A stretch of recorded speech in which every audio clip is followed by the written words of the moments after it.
Welcome to the Musings of Jessica Marie blog. Today's post is titled Natural Versatility.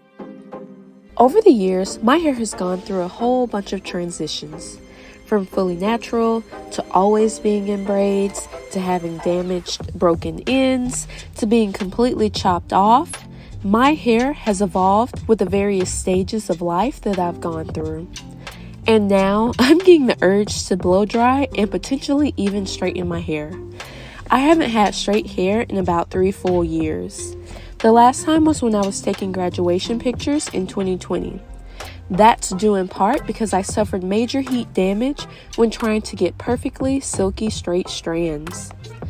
I didn't intentionally mean to take a major break from getting my hair straightened, but I ended up prioritizing growing my hair back before I visited any hair salon or got any treatments done. When I was younger, my mom would keep my hair in braids because it helped my hair not tangle up as badly. I'm naturally tender-headed, so there are many long evenings where she and I would be battling my hair into a style that could last a few days before having to completely redo it. My childhood memories are filled with my thick, coarse hair snapping cheap combs or pulling the comb attachment off of a blow dryer. I only had one hairstylist my entire life in Americas, and I went to her from the time I was a young girl up until my college years. I trusted her to not pull my hair too tightly when she braided it. Even when my hair was relaxed, she was the only person putting those chemicals in my hair. And once I fully embraced the natural life, she knew how to straighten my tresses without sacrificing my curl pattern. Safe to say, she's 3 hours away and no longer a feasible option as a regular hairstylist. There were a few times when I was home from college that I'd make an appointment for a trim and wrap, and I was reminded by how great of a job she did. She was also super affordable, which I definitely didn't understand or appreciate back then. I went through the ugly phases of transitioning during the early years of my high school career. Looking back, I always knew the easiest and best thing was just to cut the damaged ends off so that they could grow back quicker, healthier, and stronger, but my mom was totally against me cutting my hair. I think it's definitely a cultural thing. A lot of Black women, and people in general, are totally against cutting hair despite the fact that the hair will grow back. I understand that it definitely takes a long time for it to grow back to a considerably long length, but every moment spent hanging on to dead, damaged ends prolongs that time. When my hair got damaged from being straightened for graduation pictures, I completely cut the dead ends off. I didn't shave my head, but I definitely cut it lower than I'd ever want to cut it again. It was a great learning experience and one that taught me that I'm in no way, shape, or form attached to my hair as it is now.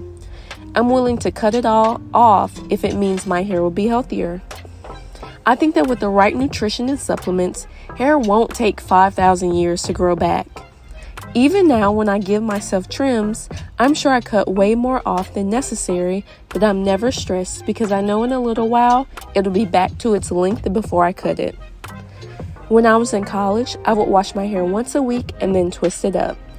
I could definitely say my hair was super healthy since it wasn't being manipulated. My parts were never crisp, so twists were great when I needed to wear a hat, but I'd always undo them if I was going out and about. Recently, I've been alternating between 1 puff, 2 puff ponytails, and just letting the fro be loose, but I'm getting the itch to see how long my hair really is. There are a few issues with that though. Number 1, my hair reverts back super quickly.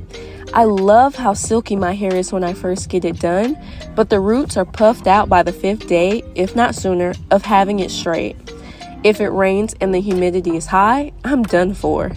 If my showers are too hot and steamy, my curls think it's okay to enter the picture. If any tiny drops of water touch my straight hair, I might as well just go ahead and wash it so my hair can be one texture instead of 2 again.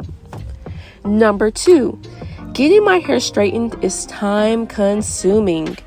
I prefer to have a fresh, clean scalp, so that means washing, detangling, blow drying, and then straightening. My arms are screaming just from the thought of that gauntlet. I used to try and straighten my hair myself when I was younger, but I was either using the wrong tools or doing the wrong process. It never came out like the YouTube tutorials I watched before my attempt, and it usually ended up with me getting frustrated and just washing it again to reset my hair. And number 3, it's summer, which means heat, humidity, and the random evening thunderstorm. My straight hair lasts much longer with freezing temperatures outside. Straightening in the summer is one of my cardinal no's. All that effort for me to walk outside and immediately have an afro is absurd.